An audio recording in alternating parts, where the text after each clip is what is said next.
जय हिंद, जय भारत। मैं नूरुल अमीन, नागपुर से। आज एक मैसेज देना है आपको और एक आरबीआई से और प्रशासन से और अपने गवर्नमेंट ऑफ इंडिया से एक सवाल पूछना चाह रहा हूँ मैं आपसे कि एक हमारा एसोसिएशन है, all India yard and reposition trade union. उसके माध्यम से मैं आपसे एक सवाल भी पूछना चाह रहा हूँ, कुछ मैसेज भी देना चाह रहा हूँ। देखिए, एक घटना घटी थी महिंद्रा फाइनेंस के साथ। उसको पूरे इंडिया ने देखा और उसको पूरे मीडिया ने उछाला। एक बिहार में केस घटना घटी थी। एक रिपो एजेंट ने ट्रैक्टर लिया, रिपोजेशंस करा और वो पेट्रोल पंप पर था। तो कुछ लोग आ गए और वहां पर छीना झपटी हुई। जो भी हुआ वो आप लोग सबने देखा, लेकिन उसका कारण किसी ने नहीं जाना। वो घटना के वजह से पूरे फाइनेंस इंडस्ट्री में आरबीआई ने भी एक्शन लिया। उसमें जो लेडी, प्रेग्नेंट लेडी थी, वो एक्सपायर हुई। दुख हुआ क्योंकि किसी की जान गई। लेकिन मैं आरबीआई से ये सवाल करूंगा कि हम आरबीआई के प्रोसेस से काम करते हैं, हम आरबीआई के तरीकों पर काम करते हैं। आरबीआई हमको 100 आवर्स ट्रेनिंग में सब समझाता है, डीआरए में, कैसा हम रिपोजेशंस करें, कैसा हम कलेक्शंस करें। लेकिन आरबीआई ने कभी ये नहीं बताया कि आपके पीछे अगर कोई कस्टमर तलवार लेके दौड़ा है तो उसका क्या करना, कोई कस्टमर ने आपको मार दिया तो उसका क्या करना। ये आरबीआई ने गाइडलाइंस कभी नहीं बताई, ना प्रशासन ने बताया। हम जो काम कर रहे हैं वो देश का एनपीए कम कर रहे हैं और देश की फाइनेंस कंपनियों के साथ मिलके एनपीओ और कलेक्शंस का काम कर रहे हैं। अगर ये रिपो एजेंट और कलेक्शन एजेंसी नहीं होंगी तो इस देश का एनपीए बढ़ते जाएगा, डिफॉल्टर बढ़ते जाएंगे। मेरा फिर एक मेरा ये कहना है कि आरबीआई ने रिपो एजेंट और कलेक्शन एजेंसियों के लिए क्या करा है? कुछ नहीं करा। कोई एक ऐसा कानून नहीं है। अगर कोई कोई कलेक्शन मैनेजर या कोई बैंक मैनेजर पर कोई औजार लेके दौड़ता है या कोई उसको तमाचा मारता है तो हम पुलिस स्टेशन में जाते हैं। तो आप यकीन मानो, पुलिस स्टेशन वाले हमें क्या बोलते हैं कि साहब, आपने फाइनेंस लेते टाइम हमारे पास आया थे क्या? जब आपने लोन देते टाइम हमारे पास नहीं है तो आप काय को आ रहे? ये पुलिस स्टेशन से हमको सवाल मिलता है, उनका वहां से हमको जवाब मिलता है। ये पुलिस स्टेशन का सवाल भी होता है और हमें ऐसे जवाब भी मिलते हैं। तो मेरा कहने का मतलब ये है कि हमने कहाँ जाना। आज पूरे देश ने वो ट्रैक्टर की घटना मीडिया ने, सोशल मीडिया में और प्रिंट मीडिया में पूरी वायरल हुई और महिंद्रा का काम स्टॉप हुआ। उस स्टेट में तो रिपोजेशन भी बंद हो गया। लेकिन आज बनारस में ये महिंद्रा फाइनेंस की गाड़ी थी, उनको फोन आया और वो रिपोजेशंस के लिए वो लड़का 3 किलोमीटर तक उसके पीछे गया। और उसमें एक चीज आपको मालूम है कि ये डिफॉल्ट क्यों बढ़ रहा है? आजकल लोग क्या कर रहे हैं कि गाड़ी ले रहे हैं और थर्ड पार्टी को बेच दे रहे हैं कुछ पैसे लेके। तो वो आदमी ने कई महीनों से इंस्टॉलमेंट नहीं भरा फाइनेंस कंपनी को और कोई बदमाश को वो गाड़ी बेच दिया। और वो जब बदमाश को गाड़ी रोके गई, रुकाए गए, उससे इंस्टॉलमेंट की बात किए गया, तो उसने ना पैसा भरा ना कुछ बोला, सीधा उसको शूट आउट कर दिया। मैं तो ये मानूंगा कि जिसने लोन लिया है उसको भी मर्डर केस की सजा होना चाहिए, क्योंकि उसने गाड़ी लेने के बाद वो गाड़ी किसी को बेच नहीं सकता था। आरटीओ के रूल के खिलाफ है। जब तक एचपी चढ़ा हुआ है तो आप किसी को गाड़ी बेच नहीं सकते और कोई गाड़ी खरीद नहीं सकता। लेकिन ऐसी इलीगल एक्टिविटीज बहुत हो रही है, तो उसका वो ऑन द स्पॉट उसको गोली लग के वो जगह पर मर गया। तो अभी मैं प्रशासन और पुलिस से ये पूछना चाहता हूँ, और आरबीआई से खास तौर से, और हमारे मोदी जी से पूछना चाहता हूँ, और फाइनेंस मिनिस्टर से, कि जो कलेक्शन एजेंसियां चला रहे हैं, जो रिपोजिशन एजेंसी चला रही है, जो नेशनलाइज बैंक में काम कर रहे हैं रिकवरी का, जो प्राइवेट सेक्टर में काम कर रहे हैं रिकवरी का, और लीगल तरीके से, उनके लिए क्या सेफ्टी है? जो मैनेजर है, कलेक्शन मैनेजर है, जो अपना क्या बोलते हैं बैंक मैनेजर है, उनके पीछे भी पब्लिक औजार लेके दौड़ती है, तमाचा मारती है, और फिर पुलिस प्रशासन कंप्लेंट नहीं लेता है, ये बोल के कि हमारे पास फाइनेंस देने के टाइम आए थे क्या? पुलिस प्रशासन का ये काम है कि कोई भी कंप्लेंट हो आपको लेना है, आपको लेना है, फाइनेंसर की भी सुनना है, पब्लिक की भी सुनना है, लेना है आपको। अभी मार्केट में क्या हो रहा है कि एक आदमी एक ही टाइम में दो दो गाड़ी फाइनेंस कराता है, एक ही टाइम में, एक ही टाइम में, एक ही महीने में दो दो गाड़ी फाइनेंस कराता है, और दोनों बैंक को डिफॉल्ट कर देता है, और वहां से घर छोड़ के इधर छोड़ छाड़ के वो शिफ्ट हो जाता है मार्केट में। फिर वो गाड़ी बिक जाती है,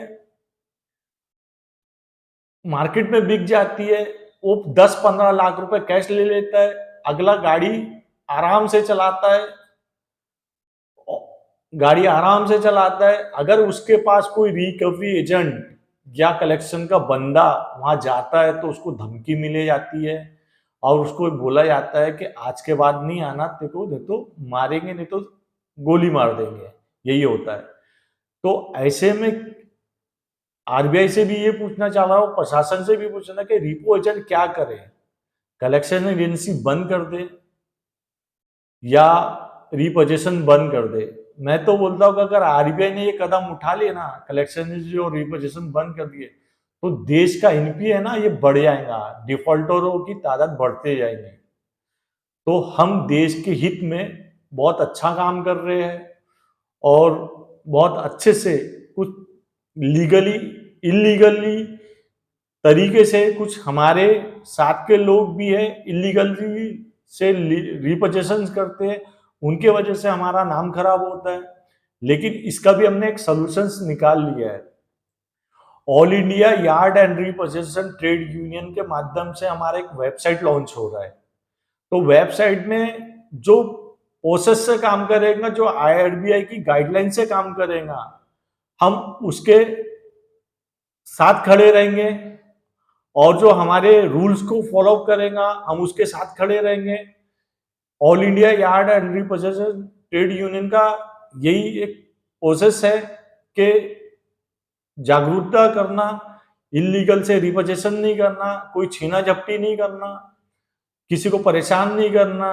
कोई अगर गाड़ी में अगर आपके पास रिपोजेशन का लेटर आया है तो गाड़ी डेड एंड तक जान देना, उसमें अगर कोई लेडीज बैठी है, फैमिली बैठी है, उसको घर से रिपो करना। लेकिन घर से रिपो करने में तकलीफ क्या होती है कि वो बाहुबली बन जाता, वो चमकाता है। और दूसरा भी तो कस्टमर से ज्यादा जो थर्ड पार्टियां गाड़ियां ले रही है और जो खरीदी बिक्री का कारोबार चल रहा है, वो चमकाते हैं, वो धमकाते हैं रिपो एजेंट और रिपो एजेंसियों को।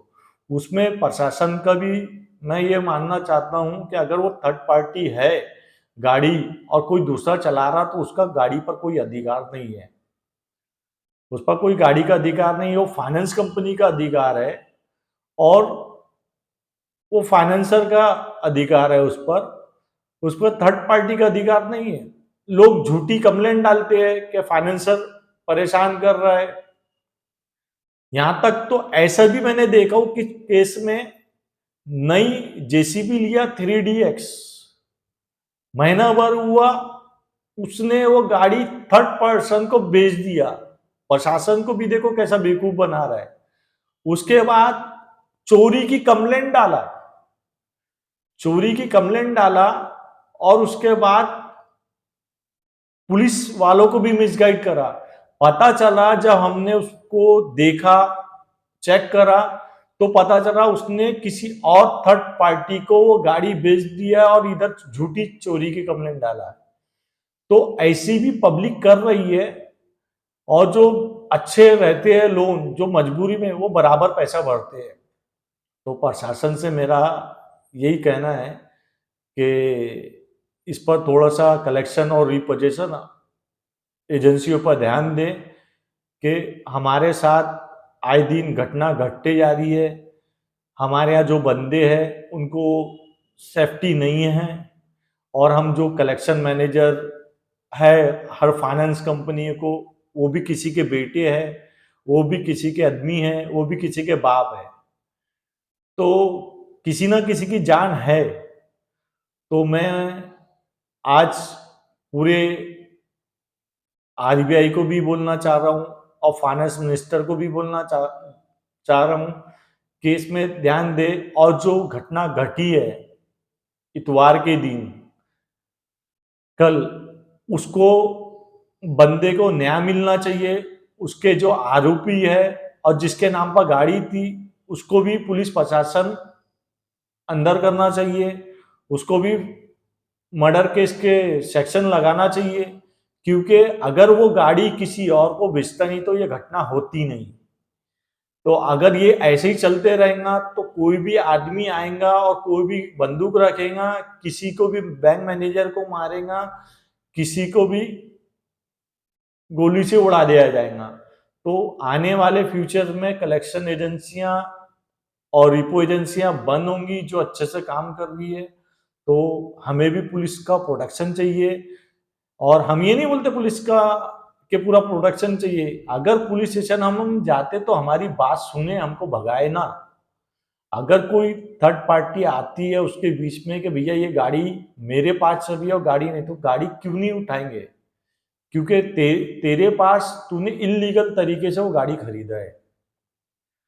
और मेरे भाइयों, मेरे दोस्तों से ये, और दूसरा एक चीज और मैं आपको बता देता हूं कि कुछ यूट्यूबर फाइनेंस इंडस्ट्री को और एनपीए बढ़ाने में इनका बहुत बड़ा हाथ हो रहा है। वो कैसे, मैं आपको बताता हूं।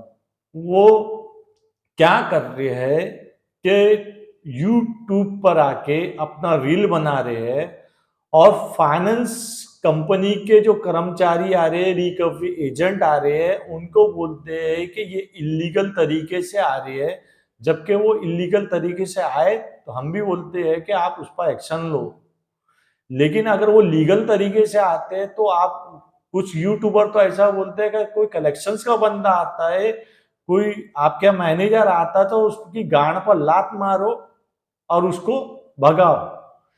और फिर वही बोलते हैं कि आप हमारे से कांटेक्ट करो। तो ये देश के साथ देशद्रोही का काम कर रहे हैं, देश को चूना लगा रहे हैं, देश में दिमाग जैसा इन लोग सेटलमेंट करवा रहे हैं। एक अच्छा आदमी को ये बता रहे कि डिफॉल्ट कैसा करना और एनपीए कैसा बढ़ाना। कुछ यूट्यूबर थे, तो उसमें से मैंने कुछ का नंबर लिया, उनको कॉल किया, तो मैंने उनको ऐसी बात किया कि भैया मेरा 10 लाख का लोन है और मेरे से लोन भरना हो रहा नहीं है। तो उनने मेरे मुझे क्या बोला गया है मालूम है क्या? आपका 5 लाख रुपए, आपका 3 लाख रुपए में सेटलमेंट कर देंगे, और आपको हमको 2 लाख रुपए देना है, आपका 5 लाख रुपए ऐसा बच गया। और मैंने बोला कि कलेक्शन एजेंसी वाले कॉल कर रहे हैं और मेरे घर में मैनेजर आ रहा है, तो आप उनका नंबर हमें दे दो, बाकी का काम हमारा है। तो ये इलीगल तरीके से ये वसूली कर रहे हैं। और कुछ तो यूट्यूबर ऐसे है कि अपना चार्ट बना देते हैं, 1 करोड़ का इतना परसेंट, 10 करोड़ का अगर सेटलमेंट है कि इतना, 1 लाख रुपए का इतना।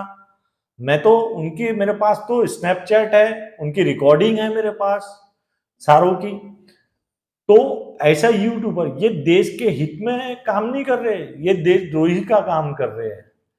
तो ऐसे यूट्यूबर को भी आरबीआई बैन लगाए, पुलिस प्रशासन बैन लगाए। अगर आपको देश सेवा करना है तो फ्री ऑफ द कॉस्ट करिए। लोगों को बहकाए नहीं, लोगों को मिसगाइड नहीं कराए, उनका सिविल ना खराब करे, उनके एनपीए ना बढ़ाए। आज वो सेटलमेंट होता है तो कल सिविल खराब होता है।